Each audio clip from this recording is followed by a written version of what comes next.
в нього Отця і Сина і Святого Духа. Амінь. В нього Отця і Сина і Святого Духа. В нього Отця і Сина. Царю небесний, утішителю душі істини, що всюди си все наповняє, скарбів життя подателю, прийди і вселися в нас, і очисти нас від усякої скверни, і спаси мої душі наші.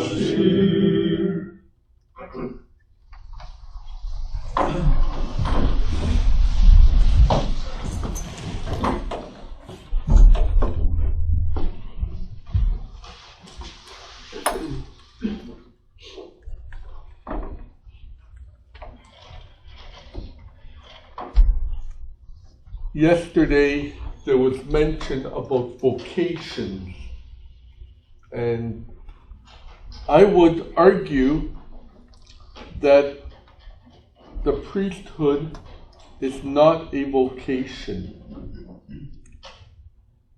The priesthood is a choice of a way of life. There is no punch clock. 9 o'clock liturgy, chink, chink, chink. After the liturgy, ka-chink, I'm no longer a priest for the rest of the day. It's where we choose to live a life 24 hours a day.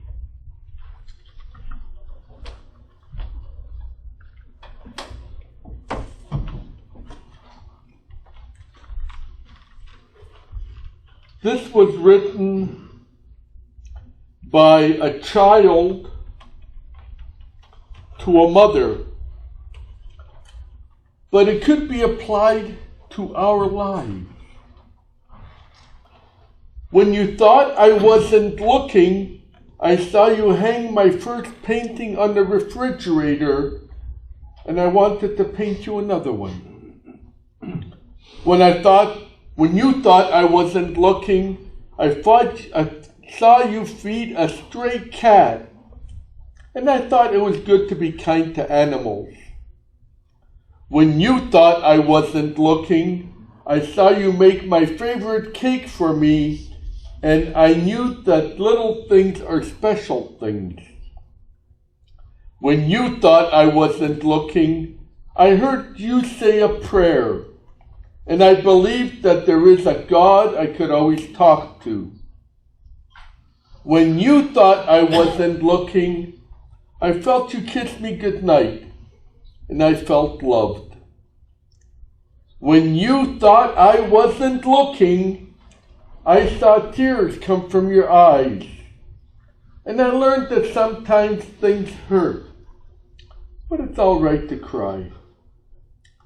When you thought I wasn't looking, I saw that you cared, and I wanted to be everything that I could be.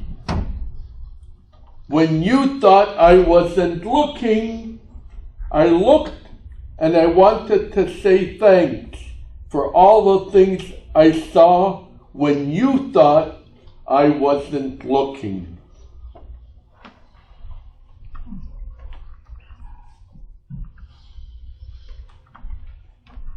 I think the parishioners could write the same letter to us as priests. When we thought that they weren't looking, they see everything that we do. It's like living in a fishbowl. We think we get away with things, but they can see whether we're authentic or not.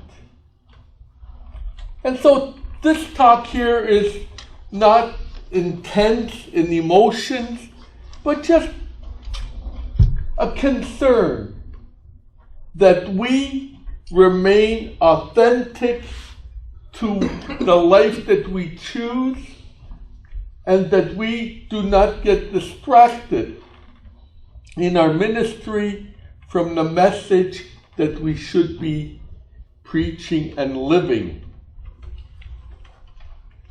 2 stories, short stories. One is about an ashram cat. Ashram is the Hindu equivalent of a Jewish kibbutz, communal living. And they have a temple. And in the temple, people gather to pray. And the leader of the temple was distracted, was upset that a young cat, kept wandering into the temple during prayers. So one day he gave the instruction, before the service begins, tie up the cat. And so they did. They tied up the cat. Next day, the same instruction, tie up the cat. So the novices went out and they tied up the cat before the service. Every day before the service, the word got out, the instructions were given, tie up the cat. And the novices tied up the cat. Even when the cat wasn't around, they went and found the cat, brought it to the temple, and tied it up. The leader of the temple and the cat got old together. The leader died first. Another leader took over. They still kept tying up the cat. The cat died. So they went, bought another one, so they'd have a cat to tie up during the before the service. A couple of years later, someone wrote a doctoral thesis on the necessity to tie up a cat before service.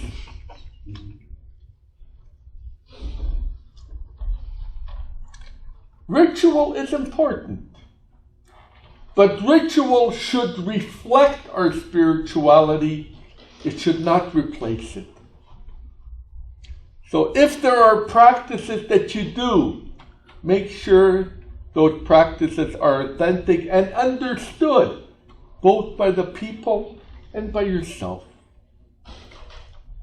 I would argue against doing things simply because they've always been done. With the bishop's permission, of course. I wouldn't start deviating from the divine liturgy or adding or subtracting. But please be careful, because we have our own little rituals that we do. Make sure that they complement our spirituality and do not go into sort of a replacement instead of. It's easier to do the rituals than it is to live the faith. Story number 1. The second story has to do with a lighthouse in a remote part of a country far, far away. Lighthouse, mayak, for those that. And associated with the lighthouse was a hut where the lifesavers lived. It was a rocky stretch of coast. Ships would founder and sink. They would hit the rocks. And the lifesavers kept going out, saving the people and bringing them back to shore. But they only had a little hut.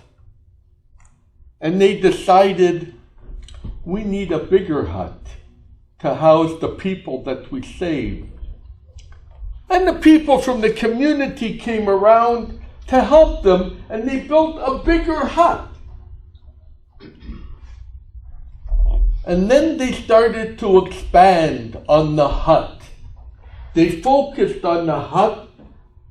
More people came to the point that they didn't have any time to save those whose ships were wrecked. So there was a splinter group. They said, this is wrong. We forgot what we're about.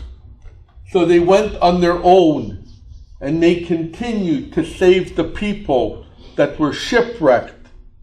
And they too had a hut. And that hut, after a while, became too small. So they decided to build a bigger hut, a more elaborate hut, even than the first one, to house the people. And they focused so much on maintaining the hut, they didn't have time to go and save the people. And that story repeated itself over and over and over again. They built a hut, a hut expanded, a splinter group goes, no, we have to maintain our purpose. We're here to save lives. And they kept going, breaking off, building huts, building larger huts. Another group broke off. Along the coast, you would find today a whole series of large, elaborate, highly decorated huts. There are still a lot of shipwrecks taking place along that coast. Unfortunately, most people drown.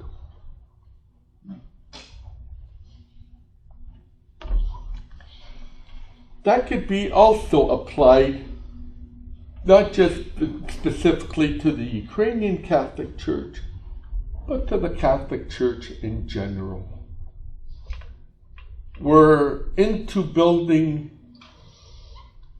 huge buildings, and we focus on building and decorating these huge buildings, and that takes a lot of resources, not just financial but time-wise, commitments, to the point that sometimes I feel that those large structures interfere with our prime ministry, with our prime mission of saving souls.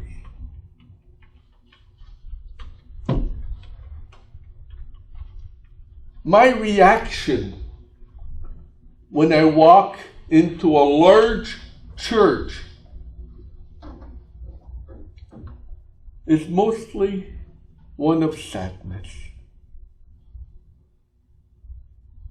I remember walking into St. Peter's Basilica the first time in Rome, and I walked in, wow. I looked around and I realized where I was.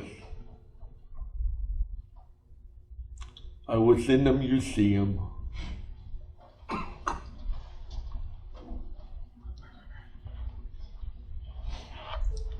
There was no prayer. There was no spirituality as far as intimate relationship with God. There were people praying quietly, lighting candles. If you were ever in St. Peter's Basilica, this is just a trivia question. If you were ever in St. Peter's Basilica and you walk down the center aisle of St. Peter's Basilica, you'll notice in the floor there are stars. And by each star is the name of the church that would fit into St. Peter's Basilica if you started from the back wall. So you have Notre Dame, you have St. Patrick's of New York, you have all these huge churches, and it's as if I'm bigger than you are, na na na na na. I don't think that's what our faith is all about, claiming to be bigger than somebody else.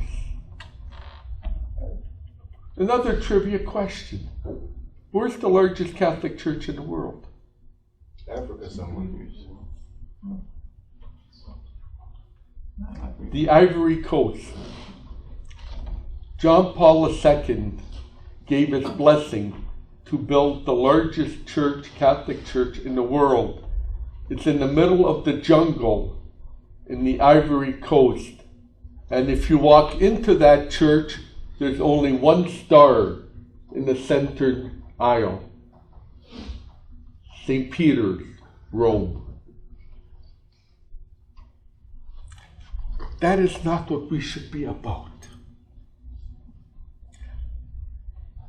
To spend energy on structures and at the same time not deprive, because we don't, but to limit our time with the people that we are called to be with.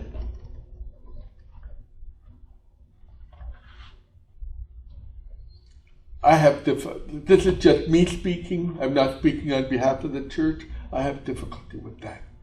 Because I think we lost our priorities when we start focusing on chrame and not virni. We do need a place to pray. We do need a place to gather. But the people have to take precedence. The people always have to be more important.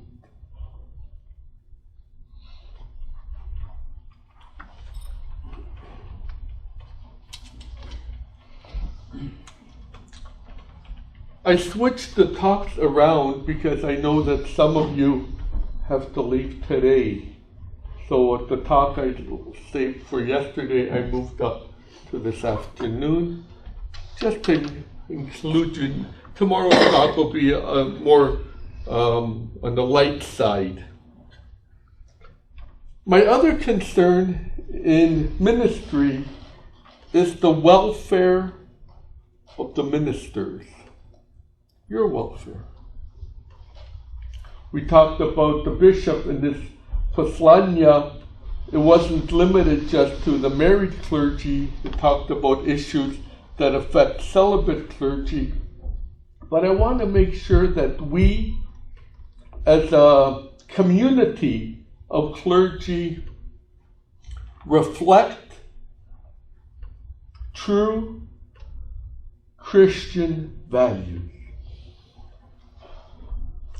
How were the early Christians identified? How did people know that they were Christians? Not by the fish. The fish was simply an indicator where the meetings were going to take place. Iskus.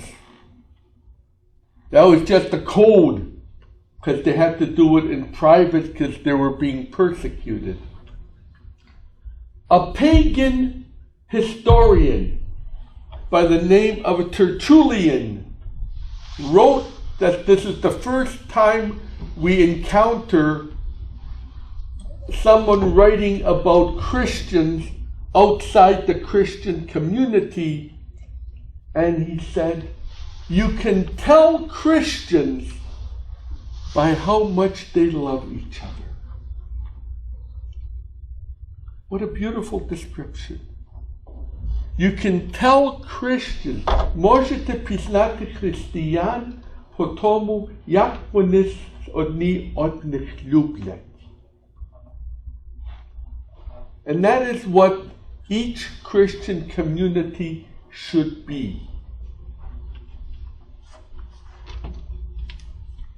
I would hope that you, as a community of brothers, have the opportunity to get together, not just for retreats, not just for Bible studies or workshops, but to socialize and have fun together.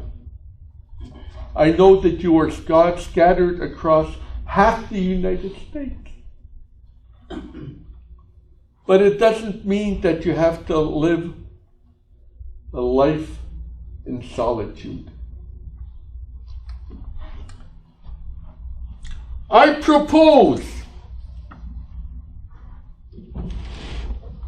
that we form a program,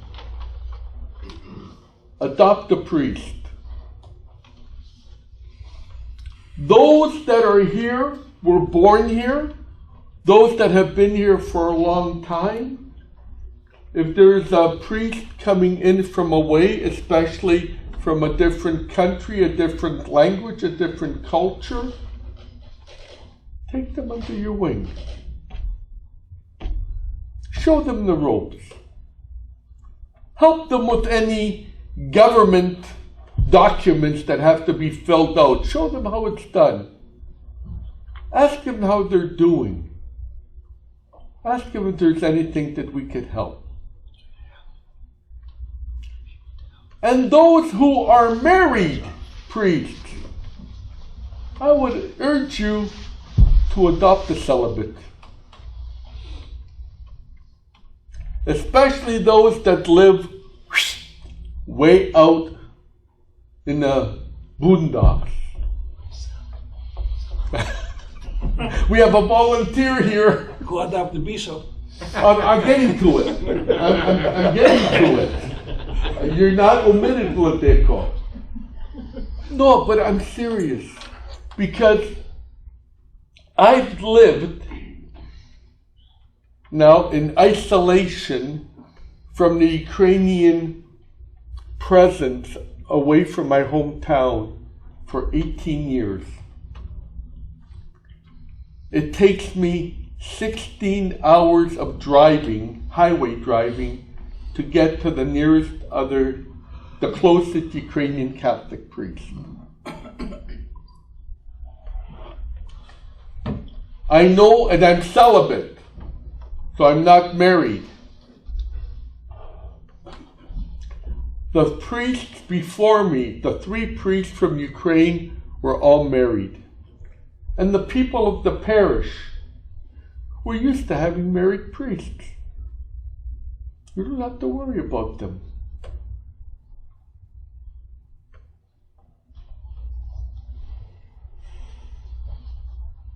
I was never asked.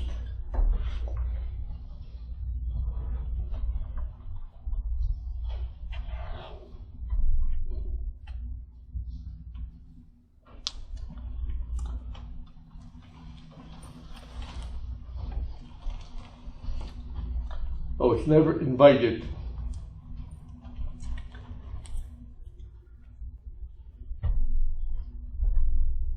I don't know what. That someone's home for shut back shit.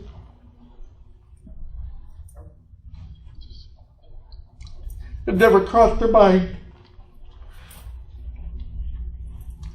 He's a priest. He'll do it on his own.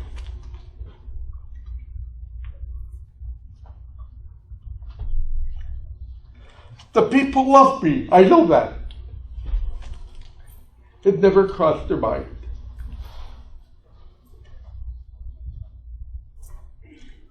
I wonder how many here who are celibate have never been invited for shut batshit to somebody's home. Same over here. How many of you, the bishop is right, his position is the most isolated.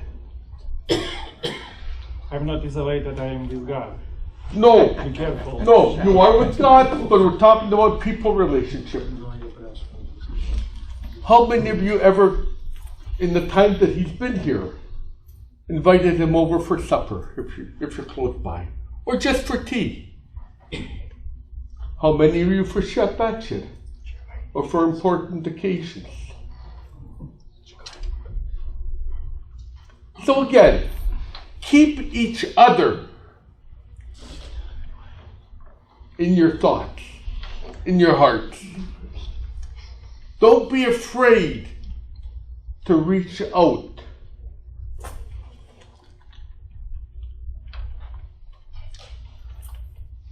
That's the first time I've ever reacted like that.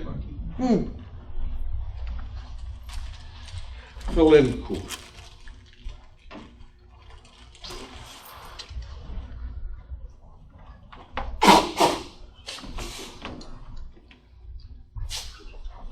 one of my concerns, and one of the things that I've been asked to do by the Roman Catholic Church, because I'm so far away from the rest of my brothers, is to help priests deal with isolation and some of the ill effects of isolation. We have priests in the area where I'm from that are suffering from depression, that are suffering from drug addiction, mostly alcoholism, because they had no one to reach out to, or they failed to reach out to, or didn't know how to reach out to. So now we're helping them to heal. And it's much easier to prevent that from happening in the first place than it is to heal and to recover once the problem is in place.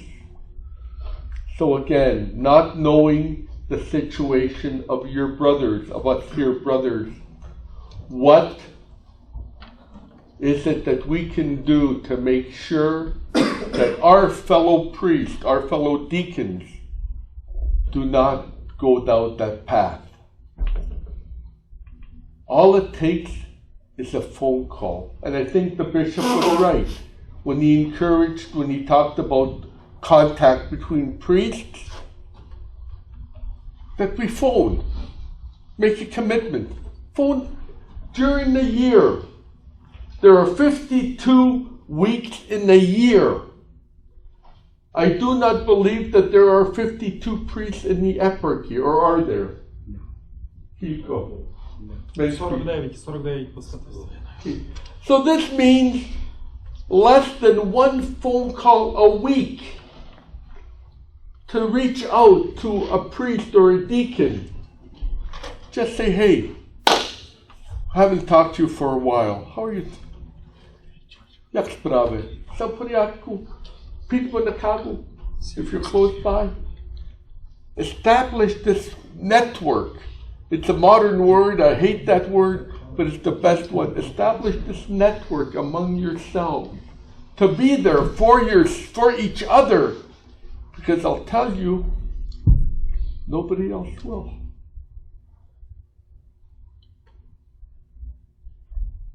That's the sad reality. And don't forget your bishop. I know he's obliged by canon law to visit each parish at least once every 5 years, but that's a long time between visits.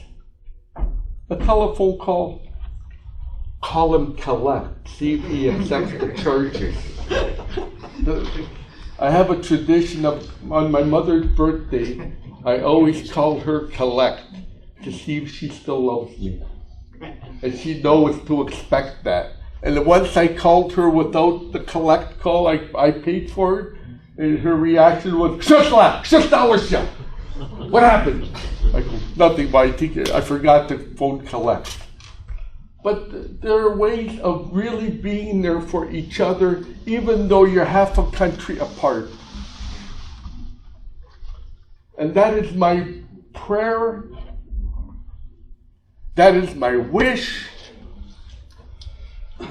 Though that is my dream, that you're together already.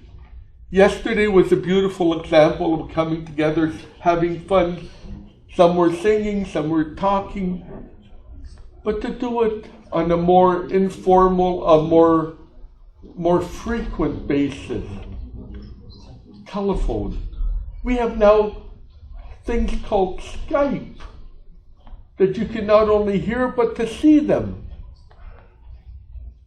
Na Україні вживають інакшу систему.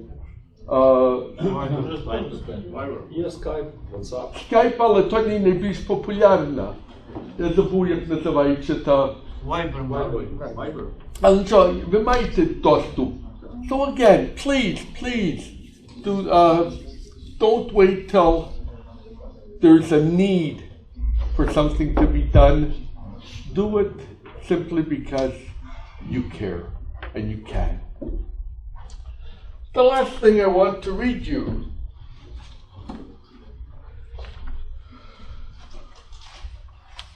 And again, I encourage, or these books are heaven sent as far as getting material. Some of these are by topic, so if you want to talk about forgiveness, you look it up and, oh, wow, okay. But this is just, it's a longer poem, but it's one that I hope we can incorporate both as priests, as deacons, as Christians, as people. There is room in the world for loving. There is no room for hating. There is room in the world for sharing. There is no room for greed. There is room for justice, no room for privilege. There is room for compassion, no room for pride. The world is ample enough for the needs of all. It's too small for the greed of a few. Let us learn that we depend on each other, that the eye cannot say to the hand, I don't need you. Let us be delicate with persons. Let us touch the earth lightly with hands like petals. Let us speak softly and carry no stick. Let us open the clenched fist and extend the open palm. Let us mourn till others are comforted and weep till others laugh. Let us be sleepless till all can sleep untroubled. Let us be meek till all can stand up in pride. Let us be frugal till all are filled. Let us give till all have received. Let us make no claim till all have their due. Let us be slaves till all are free. Let us lay down our lives till others have life abundantly. Let us be restless for others, serene within ourselves. Let us be as God. Written by John Harriet. Bracia, niechaj Bóg was błogosławić w waszej robocie, w waszych rodzinach, w waszym służeniu, w waszym życiu. May the Lord God bless you and keep you. In the name of the Father, and of the Son, and of the Holy Spirit. Amen. There's still a talk tomorrow morning, but please remember, as Father Richard mentioned after the first talk, everything after this session occurs downstairs in the Founders Room. So all the meetings this afternoon, tomorrow morning session, and there will be only one session. I would ask either for a lift to the airport at 11 or for a taxi to be called out so I can get there in time for my flight. I will only have the one session with you tomorrow morning, the final one. And for those that are leaving us today, God's peace, travel safe, and be there. Let us be brothers as we should be. C'est ça. Please stand.